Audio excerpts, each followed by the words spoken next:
Welcome to Esther worship channel.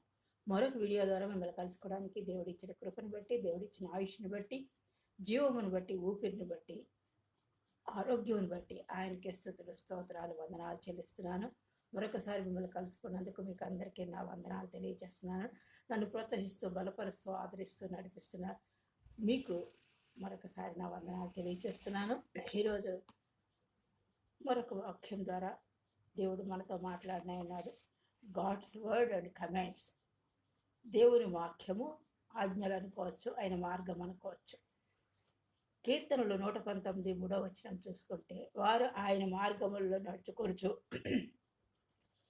ఏ పాపమును చేయరు.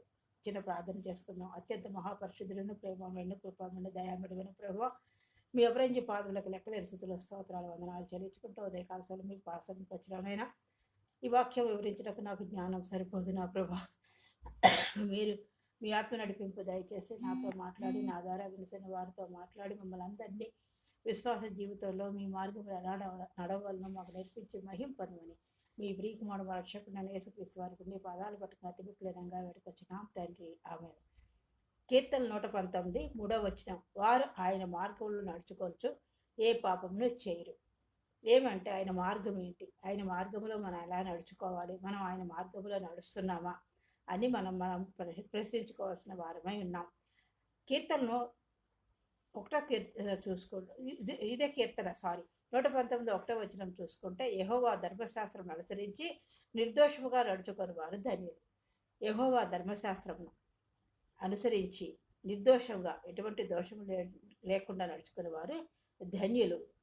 అలా ఉండాలంటే ఏం చేయాలి? కీర్తన 1:1 చూసుకుంటే, దుష్టుల ఆలోచన చొప్పున నడువక, పాపుల మార్గం నిలవక, అపహాసకులు కూర్చుండ చోటను కూర్చుండక, యెహోవా ధర్మశాస్త్రం నందు ఆనందించుతూ దేవారాత్రము దాన్ని ధ్యానించేవాడు ధన్యుడు. ఎలా ఉండాలంటే, దుష్టుల ఆలోచనలో మనం నడవకూడదు. పాపుల్లో నడిచే మార్గంలో మనం నిలవకూడదు.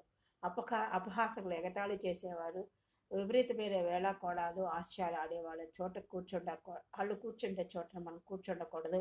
మరి ఏం చేయాలి? యెహోవా ధర్మశాస్త్రం ఆయన ఇచ్చిన పరిశుద్ధ గ్రంథమందు, ధర్మశాస్త్రమందు ఆనందించాలి. ఎలాగంట, దేవారాత్రము ఆనందించాలి, దాన్ని ధ్యానించాలి. అలా నడుచుకునేవాడు ధన్యుడని దేవుని వాక్యం సెలవిస్తోంది. అలా ఉన్నప్పుడు ఏమవుతుందంటే, నా హృదయంలో సంతోషం ఉంటుంది, సమాధానం ఉంటుంది, ఆనందం ఉంటుంది, నెమ్మది ఉంటుంది.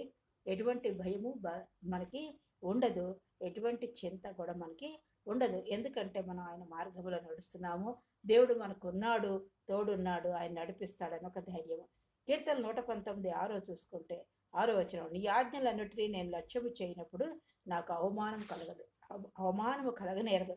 ఆయన ఆజ్ఞలు, మనకు ఆయన ఏం ఆజ్ఞలు ఇచ్చాడో అవి మనం నిర్లక్ష్యం చేయకుండా లక్ష్యం చేసుకుంటే, వాటి మీద దృష్టి పెట్టి అప్పుడు మనకి ఎటువంటి అవమానము కలగనేరదని దేవుని వాక్యము సెలవిస్తోంది. ఆయన ఆజ్ఞలు ఏంటి? పాపము చేయకూడదు. ఆజ్ఞాతిక్రమమే పాపం. అంటే ఏంటి? ఆజ్ఞాతిక్రమమే పాపము. ఆ పాపం వలన వచ్చే జీతము మరణము. కాబట్టి పాపములో పడకూడదు, పాప మార్గంలో మనం నడవకూడదని ఆయన ఆజ్ఞలు. అంతేకాకుండా, నిన్ను వలె నీ పొరుగు వారిని ప్రేమించుము, నీ తల్లిదండ్రులను సన్మానించుము, నీ తల్లిదండ్రులను వారిని ప్రేమించము, వారి ముదువు వచ్చే వరకు ఎలా చూడాలి, ఇవన్నీ కూడా అనేకమైనవి ఉన్నాయి. తర్వాత పరిశుద్ధ గ్రంథాన్ని, దేవుని వాక్యాన్ని ధ్యానించాలి. కూర్చున్నప్పుడు, నిలబడినప్పుడు, మనం బయటికి వెళ్ళినప్పుడు మనము ఆయన వాక్యాన్ని చదివి వెళ్ళాలి. చదువుకుంటూ ధ్యానిస్తూ ముందుకు సాగిపోవాలి. కీర్తన 119:71 చూసుకుంటే, నేను నీ కట్టడలను నేర్చుకున్నట్లు శ్రమనందు ఇండుట నాకు మేలాయన. నేను నీ కట్టడలను నేర్చుకున్నట్లు శ్రమనందు ఇండుట నాకు మేలాయన. దావీదు మహాభక్తుడు అంటున్నాడు. ఆయన కట్టడాలు నేర్చుకోవాలంటే మనం శ్రమ పడి ఉండుట మేలంట. ఎందుకంటే ఆయన మనం తప్పిపోతున్నప్పుడు, ఆయన మార్గంలో లేనప్పుడు, ఆయన మనల్ని శిక్షిస్తూ, బుద్ధి చెప్తూ, గద్దిస్తూ ఆయన మార్గంలో నడిచేలాగా మనకి శిక్షలు కొన్ని ఇస్తాడు, శ్రమలు ఇస్తాడు. ఆ శ్రమల్లో మనం తప్పిపోకుండా ఉన్నప్పుడు, ఆ శ్రమల్లో మనకు నిరుత్సాహం ఉండదు, అసంతృప్తి ఉండదు. దేవుని మార్గంలో ఆయన నడిచేలాగా చేస్తాడు. కాబట్టి శ్రమనంది ఉండుట నాకు మేలాయన. మార్గంలో తప్పిపోతున్నాము అన్నప్పుడు ఆయన శ్రమలను మనకు అనుమతిస్తాడు. ఆయన శ్రమల్లో మనం నడిపిస్తాడు. మనం ఇటు అటు తప్పిపోకుండా బుద్ధి చెప్తాడు, గద్దిస్తాడు, ఆయన మార్గంలోకి నడిపిస్తాడనమాట.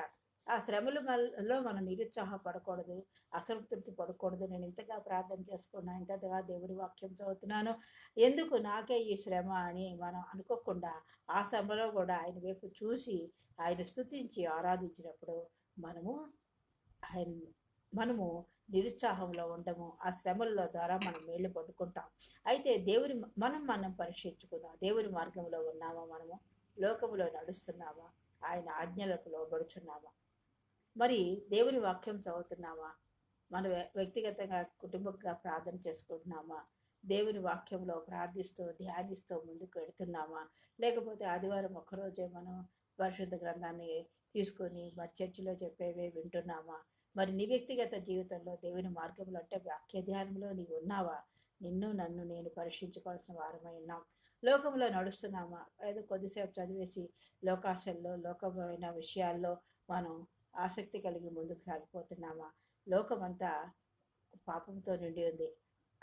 కాబట్టి లోకములో ఉన్నా కూడా మనము లోకములో ఎంతవరకు మన దేవునిలో ఉండి లోకములో ఉన్న వాటిని మనము వాటి యందు ఆసక్తి కనబరచకుండా ఎక్కువగా దేవుల్లో మనము నడుస్తూ ఉండాలి. వాటి లోకం వైపు కాకుండా ఆయన ఆజ్ఞలకు లోబడుచున్నామా? ఆయన ఇచ్చే ఆజ్ఞలకు మనం లోబడుచున్నామా? మనం పరీక్షించుకోవాల్సిన వారమై ఉన్నాము. 26:17లో నీ దేవుడైన యెహోవా నిన్ను మార్గములో నడిపించుచుండగా నీవు ఆయనను విసర్జించడం వలన నీకు నీవే ఈ బాధ కలుగజేసుకుంటువి. ఇర్మియాలో 2:17 అంటున్నాడు, నీ దేవుడైన యెహోవా నిన్ను ఆయన సరి అయిన మార్గంలో నడిపిస్తుండగా మనం ఏం చేస్తున్నామంట? తప్పిపోతున్నాం. నడిపించుండగా నీవు ఆయన్ని విసర్జించేస్తున్నావు. ఆయన పక్కనెట్టేసుకోసే పక్కకుండు ప్రభా అనేసి ఆయన్ని సైడ్కి పెట్టేసి ఆయన్ని విసర్జించేసి మనమే బాధ కలుగజేసుకుంటున్నామని దేవుడు వాక్యం సెలవిస్తుంది. ఇశ్రాయేల్ ప్రజలు అంతే కదా, ఆయన్ని విసిగిస్తూనే ఉండేవారు, ఆయన విసర్జిస్తూ ఉండేవారు. ఆ విగ్రహారాధన వైపు, దేవతల వైపు, వాళ్ళు పూజించే ఆయా దేశాలు పూజించే దేవతల వైపు వాళ్ళు వెళ్ళిపోతూ ఉండేవారు. వీళ్ళు విసర్జించేవాళ్ళు, వీళ్ళు పక్కకు పెట్టేవాళ్ళు. శ్రమ వచ్చినప్పుడు మళ్ళీ ఆయన వైపు తిరిగేవారు. కాబట్టి మనం ఆయన విసర్జించకూడదు, ఆయన పక్కకి నెట్టకూడదు. ఆయన బాధ కలగచేయకుండా ఆయన మార్గంలో మనం ఉండాలి. ఆయన బాధ కలగజేసి మనకి శ్రమ కలగజేసినప్పుడు కూడా తప్పిపోకుండా మనము లోబడి ఉండాలి, దీనత్వం ఉండాలి, లోబడి ఉండాలి, వినయం ఉండాలి అన్నమాట. కాబట్టి మనము అట్టి ప్రకారం ముందుకు సాగిపోవాలి. కీర్తన 119:17 చూసుకుంటే, ఈ వాక్యమును బట్టి నేను నడుచుకొందును. ఆయన వాక్యము మనని నడిపిస్తూ ఉంటుంది. ఆయన వాక్యమే దీపము, ఆయన వాక్యమే మార్గము. కాబట్టి ఆయన వాక్యం మన నడిపిస్తుంది. కాబట్టి ఆ వాక్య వెలుగులో ఆ వాక్యం అనే దీపం వెలుగులో మనం నడుచుకోవాల్సిన వారమే ఉన్నాం. కీర్తన 32:8 చూసుకుంటే, నీ మీద దృష్టి ఉంచి నీకు ఆలోచన చెప్పెదరు. 32:8 ఏమంటున్నాడో దేవుడు మన మీద దృష్టి ఉంచుతాడట. నీ మీద దృష్టి ఉంచి నీకు ఆలోచన చెప్పేది, మనకి ఆలోచన ఇస్తాడు. ఆయా సమయాల్లో మనకి ఆలోచన ఇచ్చి నడిపిస్తూ ఉంటాడు అనమాట. 125 కీర్తన 4-5 చూసుకుంటే, యెహోవా మంచివారికి మేలు చేయు. ఆయన మంచివారికి మేలు చేస్తూనే ఉంటాడు. యథార్థ హృదయాలకు మేలు చేయు. యథార్థ హృదయాలకు కూడా మేలు చేస్తూనే ఉంటాడు ఆయన. మంచి మార్గంలో నడిచిన వాళ్ళకి, వాక్య వెలుగులో నడిచిన వాళ్ళకి, వాక్యం వింటున్న వాళ్ళకి, వాక్యం ధ్యానిస్తున్న వాళ్ళకి, ఆయన అందరికీ అలాగా భక్తి మార్గంలో నడిచేవారికి, భయభక్తులు కలిగి ఉన్న వారికి మేలు చేస్తాడు. యథార్థంగా ప్రవర్తించేవాడికి, నువ్వేమైనా తప్పు చేసావా, నేనైనా తప్పు చేశానా, దేవుని సన్నిధిలో మొరపెట్టుకొని ప్రభువా నన్ను క్షమించు అని విజ్ఞాపన చేసుకుని మన హృదయాన్ని మన వాక్య పెరుగులో కడుక్కుంటూ యథార్థంగా దేవుని సన్నిధిలో ఉన్న వాళ్ళకి ఆయన మేలు చేస్తాడు అని ఈ వాక్యం సెలవిస్తోంది. తమ వంకర త్రవలకు తొలగిపోవారిని, పాపం చేయవారితో కూడా యెహోవా కోరిపోవును. వంకర త్రవలు మన మార్గాన్ని లోయలు, మెట్టలు, కొండలు ఇవన్నీ కూడా అవన్నీ చదురు చేసేస్తూ ఉంటాడు అన్నమాట. వాక్యంలో ఆయన ఆ వంకర త్రోవల్లో వెళ్ళిపోకుండా తొలగిపోవారిని, పాపం చేయవారికి కూడా యెహోవా కొనిపోవడు. మరి ఒకసారి చదువుతాను. తమ వంకర త్రోవలకు తొలగిపోవాలి, వంకర మార్గాల్లో, పాపం చేయవారితో కూడా యెహోవా కొనిపోవడని వాక్యం సెలవిస్తోంది. కాబట్టి మన వంకర త్రోవలను విడిచిపెట్టేయాలి. సాతాను యొక్క మార్గాల్లోకి మనం వెళ్లకుండా, లోకంలో సాతాను ఎన్నో కార్యాలు చేస్తుంది. మన జీవితాల్లో వ్యక్తిగత జీవితాన్ని పాడు చేయడానికి లోకంలో సాతాను ఎంతగానో మన వ్యక్తిగత జీవితంలో ప్రయత్నిస్తుంది. కాబట్టి సాతాను త్రోవల్లో వెళ్లకుండా, మనం పాపం చేయ వారితో కూడా ఉండకుండా, వంకర త్రోవలకు వెళ్లకుండా ఉండాలని దేవుని వాక్యం సెలవిస్తోంది. 23-29 వచనం చూసుకుంటే, నా మాట అగ్ని వంటిది కాదా. ఆయన మాట ఎలాంటిదంటే అగ్ని ఎలా మండుతుందో ఆయన వాక్యం నిన్ను నన్ను మండిస్తూ ఉంటుంది. బండను బద్దలు చేయి సుత్తి వంటిది కాదు. ఒక బండను కొట్టాలంటే సుత్తి ఎలా ఉపయోగపడుతుందో, ఆ వాక్యం కఠినమైన మన హృదయాలని, బండ లాంటి మన హృదయాల్ని బద్దలు కొట్టేలాగా అది ఆ వాక్యం పనిచేస్తుందన్నమాట. 1 తిమోతి 5:15 చూసుకుంటే, ఇంతకు ముందే కొందరు త్రోవ నుండి తొలగిపోయి సాతాను వెంబడించిన వారేరి. ఇంతకుముందే పరిశుద్ధ గ్రంథంలో ఎన్నో మనం చూసుకోవచ్చు. కొందరు త్రోవ తప్పి తొలగిపోయి వారి సాతాను వాళ్ళని వెంబడించినట్లుగా మనము చూడగలుగుతాం అన్నమాట. ఇంతకుముందే కొందరు త్రోవ నుండి తొలగిపోయి సాతాను వెంబడించిన వారేరని తిమోతి రాసిన పత్రికలో 5:15 వచనంలో చూసుకుంటాం. 1 తిమోతి 4:10, 1 తిమోతి 5:15, మళ్ళీ 1 తిమోతి 4:10. దేమా ఇహలోకమును స్నేహించి నన్ను విడిచి తెస్సలోనికెకు వెళ్ళెను. దేమా అంట ఇహలోకాన్ని స్నేహించాడు. ఈ లోకం స్నేహాన్ని స్నేహించి అప్పుడు అతను తెస్సలోనికి వెళ్ళినట్టుగా ఇక్కడ చూస్తున్నాం. మనం ఇక్కడ చూడవలసింది ఇహలోకాన్ని స్నేహించాడు. మరి నువ్వు నేను ఇహలోకాన్ని స్నేహించి దాని మీదే తిరగకుండా మనకి ఇక్కడ ఉన్న పనులు, మన బాధ్యతలు మనం నెరవేర్చుకుంటూ భక్తి మార్గంలో, భయభక్తి మార్గంలో నడుస్తూ మంచి మార్గంలో, దేవుని వాక్యమనే వెలుగులో దేవుని మార్గంలో నడిచినప్పుడు దేవుడు మనకి ఎంతగానో సహాయం చేస్తాడు. నిత్య జీవం మన కొరకు ఉంది. ఆ నిత్య జీవాన్ని మనకిస్తాడు. మన యేసుప్రభువును అంగీకరించామంటే ఆయన పరిశుద్ధాత్మ మనలో ఉంది కాబట్టే మన దేవుడిని యేసుప్రభు వారిని మనము నిజమైన దేవుడిగా అంగీకరించి మన బాప్తిసం పొందుకున్నాం. కాబట్టి ఈ సమయంలో చిన్న కథ చెబుతూ, ఒక పొట్టి పెట్టి ఉందంట. ఆ పొట్టి ఒక యజమానికి ఒక పొట్టి పెట్టి అది ఎప్పుడు అరుస్తూ ఉండేదట. అరుస్తూ ఉంటే ఆ యజమానికి కోపం వచ్చి ఒకరోజు దాన్ని అదే ఎంత పట్టుకోవాలన్నా అది దొరికేది కాదట. కాకపోతే ఎట్లానో ఒకరోజు ఎంతో ప్రయత్నం చేసి ఆ పొట్టి పెట్టిని పట్టుకుని తన భార్యకి ఇచ్చి, అమ్మ ఇది చిక్కింది నాకు అనుకుని ఏం చేశాడు, తన భార్యకి ఇచ్చేది శుభ్రంగా వండి కూర వండి పెట్టు అన్నట్ట. ఆమె అలాగే అన్నమాట. అలాగే అందరితో ఇతను వెళ్ళిపోయాడు తన పనికి. ఈమె ఆ పొట్టి పెట్టని తీసుకొని ఒక బుట్ట కింద పెట్టింది. సరే ఆమె పనులన్నీ అయిన తర్వాత కూర చేద్దామని ఆమె ఈ బుట్ట ఇలా తీసినప్పుడు ఆ పొట్టి పెట్ట పారిపోయి ఎగిరిపోయినట్టుగా చూస్తున్నాం. అప్పుడు ఆమెకు భయం వేసింది. తన భర్త తను ఈ పొట్టి పెట్టి కూర వండమని చెప్పాడు, నేనేమో ఇది ఇలా పెడితే ఇది ఎగిరిపోయిందని ఆమె భయపడి ఏం చేసింది, అక్కడ కనపడిన ఒక పిల్లిని తీసుకొచ్చి దాన్ని శుభ్రంగా కూరండి పెట్టేసిందంట. కూరండి పెట్టినప్పుడు ఇతను వచ్చి సరిగా భలే కూర్చుని భోజనం చేస్తున్నాడంటే, కూర వడ్డించినప్పుడు ఇతను తింటున్నప్పుడు ఈ పొట్టి పెట్ట మళ్ళీ అక్కడ కూస్తూ ఆ పెట్ట ఒక పాట పాడుతుందంటే, ఏమండి